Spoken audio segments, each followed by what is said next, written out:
World Tour Mode is the story campaign for Street Fighter 6. Before I get into World Tour Mode, I think I want to say first that Street Fighter 6 is a big improvement over Street Fighter 5, especially if we compare the launch of these two games. Street Fighter 5 eventually, through years of updates, DLC, and a change of developers, became a really good game, but Street Fighter 6 really breathed some fresh air into the franchise, as the devs that got to fix 5 finally got a chance to make their own vision. So this is the second recent attempt from Capcom to try to make a story mode for Street Fighter, and well, the one they did in Street Fighter 5 was pretty bad. That one turned our famous characters into some weird A-team trying to stop a moon base or something. I'm kind of hazing on the story because honestly it was super forgettable. Now surprisingly, Street Fighter 6 actually continues off those events, as some of the characters from that as well as references are made to those events. They did, however, make the good choice of not focusing on the World Warriors as the cast and instead making the protagonist your custom avatar, and a holy abomination that you've summoned onto the earth in a quest for strength. Before I get too into the story and gameplay, let's first talk about how this game looks and sounds. Compared to the rest of the game, this game mode can be a little jarring and it definitely has some jank in it. I did play this on PC and cranked up the settings for a while, and it can look okay when you do this. Even with that, it isn't a visual spectacle like Mortal Kombat campaigns are. And the way the avatars and other street characters look sometimes is really quite lacking. Most of the masters and some of the important side characters look okay, especially during cutscenes.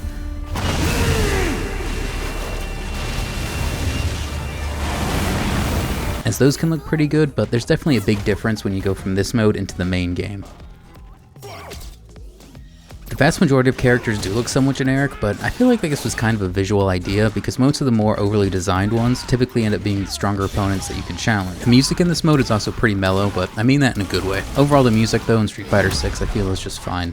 It does return the game to a more hip-hop sound and aesthetic, much like Third Strike, but I think that's a good thing. I mean, the game is called Street Fighter. And throughout the game, they really bring back the Street Fighter feel, not just with the vibe, but with the underground tournaments you take part in as well. So the world you end up globetrotting through is this wild and wacky world where fighting strangers is akin to waving or giving someone a polite head nod, which I think is kind of funny and amusing. And you won't be just fighting humans either. You end up fighting drones, Roombas, even refrigerators. I mean, in one of the tournaments at the end, there's a refrigerator in it.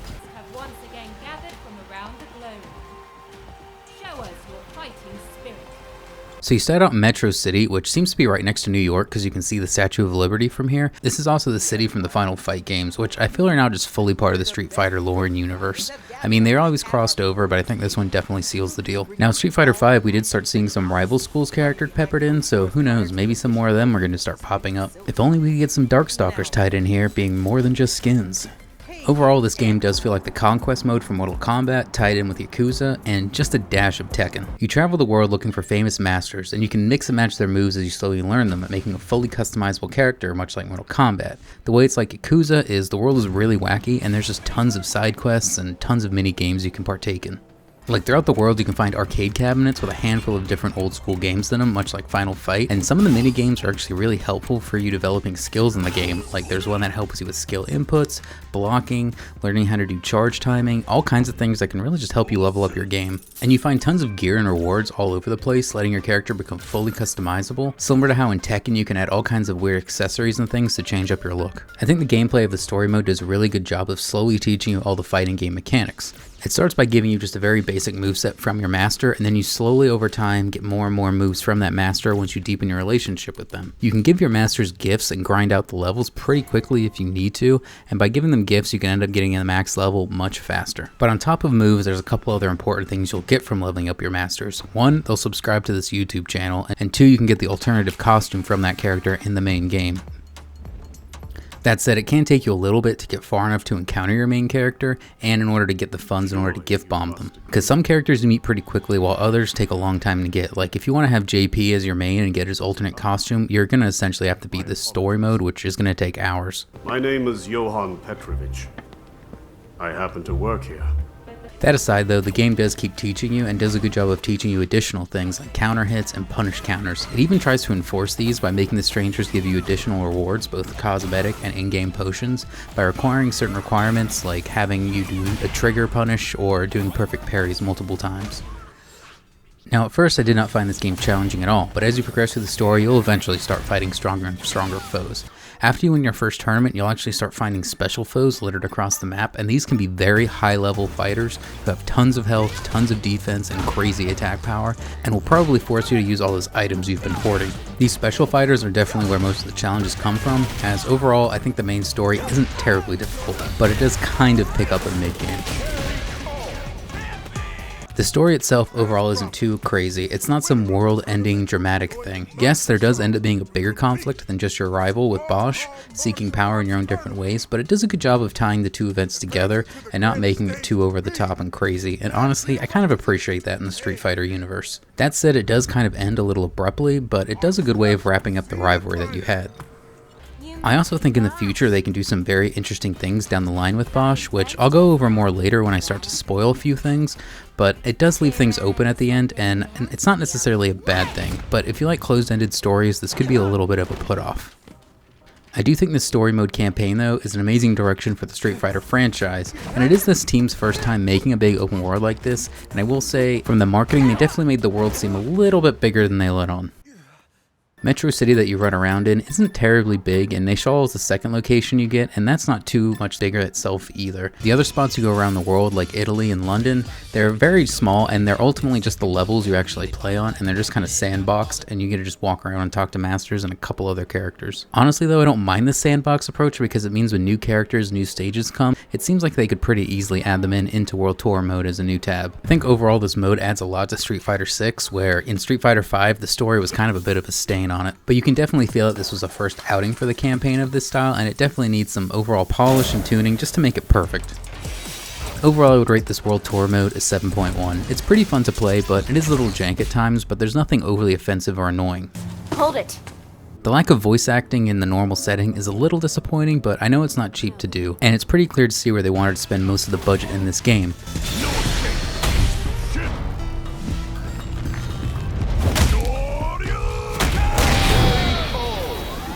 But there are a lot of fun little references in the world, like Retsu from Street Fighter 1 is here, and that was pretty cool. He actually becomes your friend, and you can get a sweet watch. I will say though that if anyone in real life texted me the same way that these NPC characters do, I would chuck my phone into the nearest river and never go looking for it again.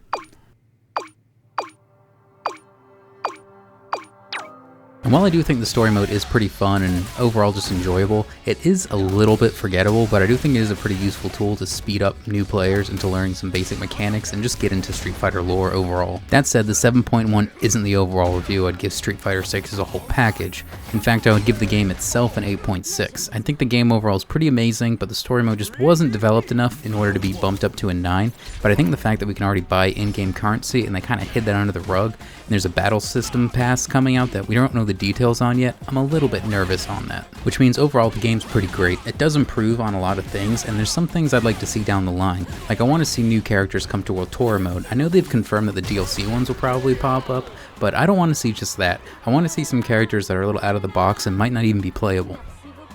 Monster Hunter, for example, had tons of wacky crossover events, and I think it'd be super fun if they did something similar to this in this game, like having Mega Man show up so you can learn a Buster Shot move for your avatar, or just other weird universe things where you can learn weird broken moves that are only available to your avatar. I think it'd be a good way to have seasonal events and kind of just encourage you to keep playing the World Tour mode more and more. Okay, this is the part where I'm going to cover some spoilers, so you've been warned. And while we wait for some of them to leave, why don't you just sub and like already? I mean, you made it this far in the video, you might as well.